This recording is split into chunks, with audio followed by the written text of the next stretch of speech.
Welcome to Will It Work? I'm Kevin. Today we got the SG-1000 from Sega. This is the Model 2 that they revamped, and I don't think there were any real improvements other than the case design. I did like the way Sega did the Mark II here and the Mark III, which was the Master System in Japan. I like this sort of flat layout, sort of computer design, not big and bulky. This had a nice, thing where you could kind of slide it under something and pull it out when you wanted to, under the TV Entertainment Center or whatever, versus something like, say, the NES, which was kind of taller and a little bit more bulky. This you could, definitely put away somewhere. It does have a expansion bay here on the front. Look at that. It looks like it's a circuit board kind of deal. And I forget what you could connect to that. Probably a light gun or something. Nothing on that side. Nothing on that side. And at the rear we've got our two 9-pin ports, an RF out only, no composite. NES composite out. Not Famicom though, but NES was ahead of its time. And regular power. So we'll look how it has low and high right here, which I think probably is the television signal, channel 1 and channel 2. I can't imagine, but maybe for some reason back then they called it low and high. So I have, let's see, an original controller for it, of course. So we'll try that.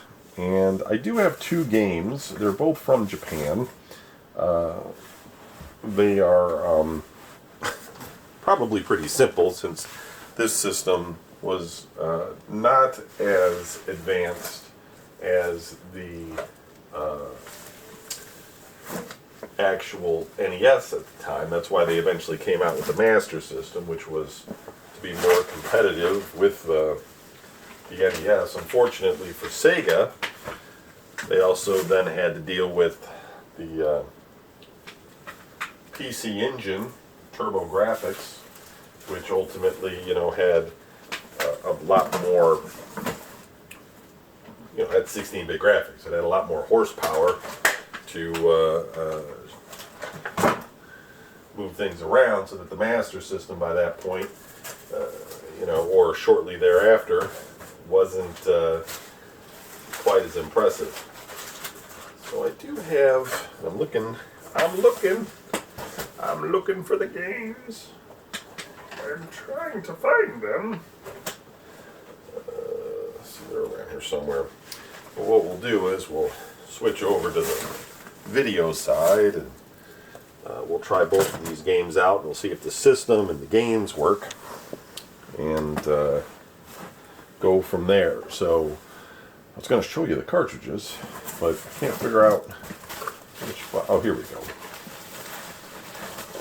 Next to the crazy Miss Pac-Man thing. So I just unwrap this. I couldn't tell you what the names of these are. I mean, I could look them up, but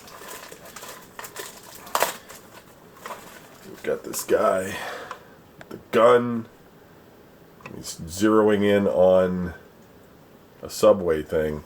This might be Go 13. I don't know if this is a gun game or not. It does say here, game cartridge for SC-3000 or SG-1000 series. SC-3000. Let's take a look here real quick and see what that is off the top of my head.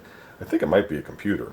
I think Sega had a computer called the SC-3000, but maybe I'm wrong. SC-3000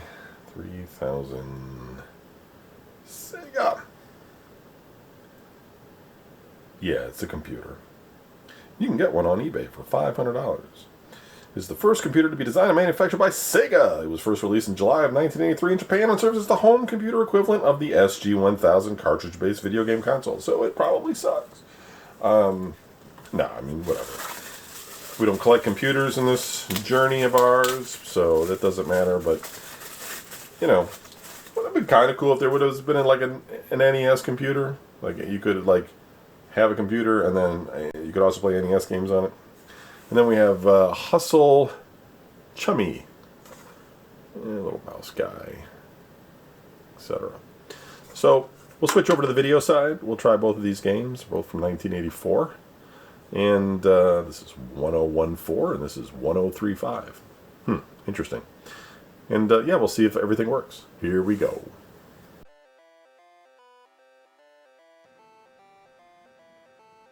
We got Hustle Chummy here from the Sega SG-1000 Part 2. The signal's a little bit wonky. I can kind of get it in better if I mess with this thing, and like if I can almost get it in perfect, kind of like that, by just holding it in that position.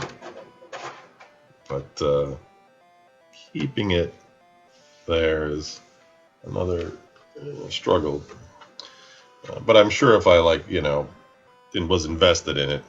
So let's see, there's a pause button here. It says push joystick button. So I'll push 1 or 2. 1 or 2. 1 or 2. 1 or 2. Alright, maybe it's got to be in port 2. So joypad 1. Let's go to joypad 2.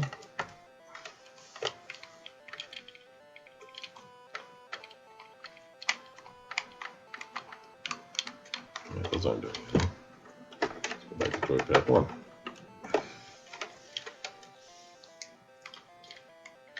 Hustle Chummy!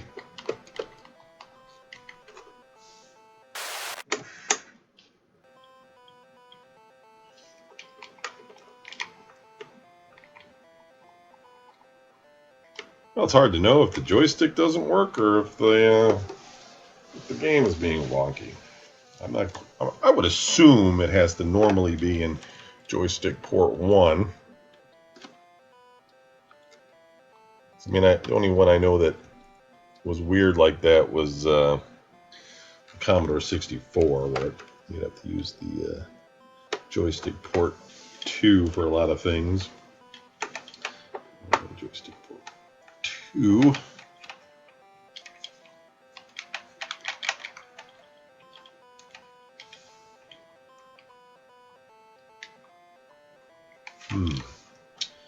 Will it work, folks? Let's try reseating the cartridge. Gonna be some static. Hold on.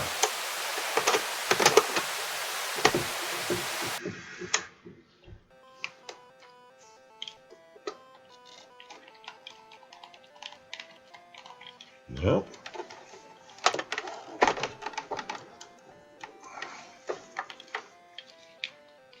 Well, I do have a Genesis controller over here. I don't know if that will help or hinder us. Let's give it a shot.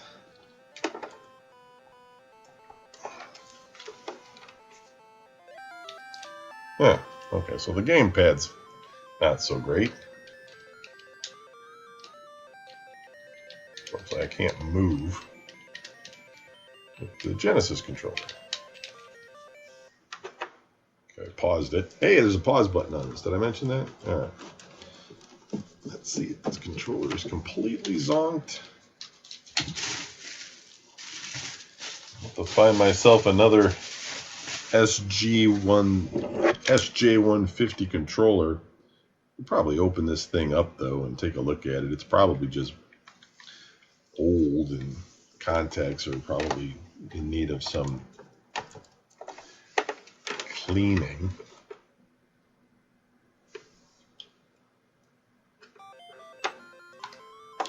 Okay, so the control works, the buttons do not.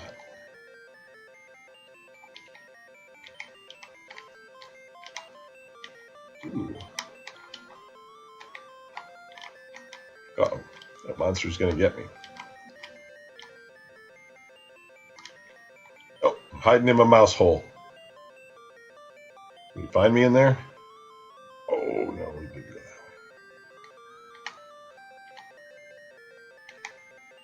way. I don't know if I guess I can't push up. The buttons don't work. Well, all right. I'm going to have to do a little work on this one. But I think the unit itself is fine. Let's look at Go-Go 13 really quick.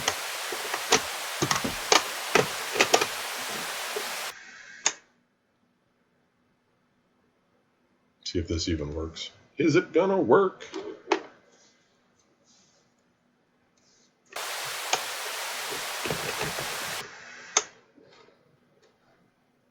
There it is. Saito Productions. Oh, I wish I could get a better picture. Let's put this a little bit. Here we go. I kind of hold it in place. Take my hand off of it, and it's just crap.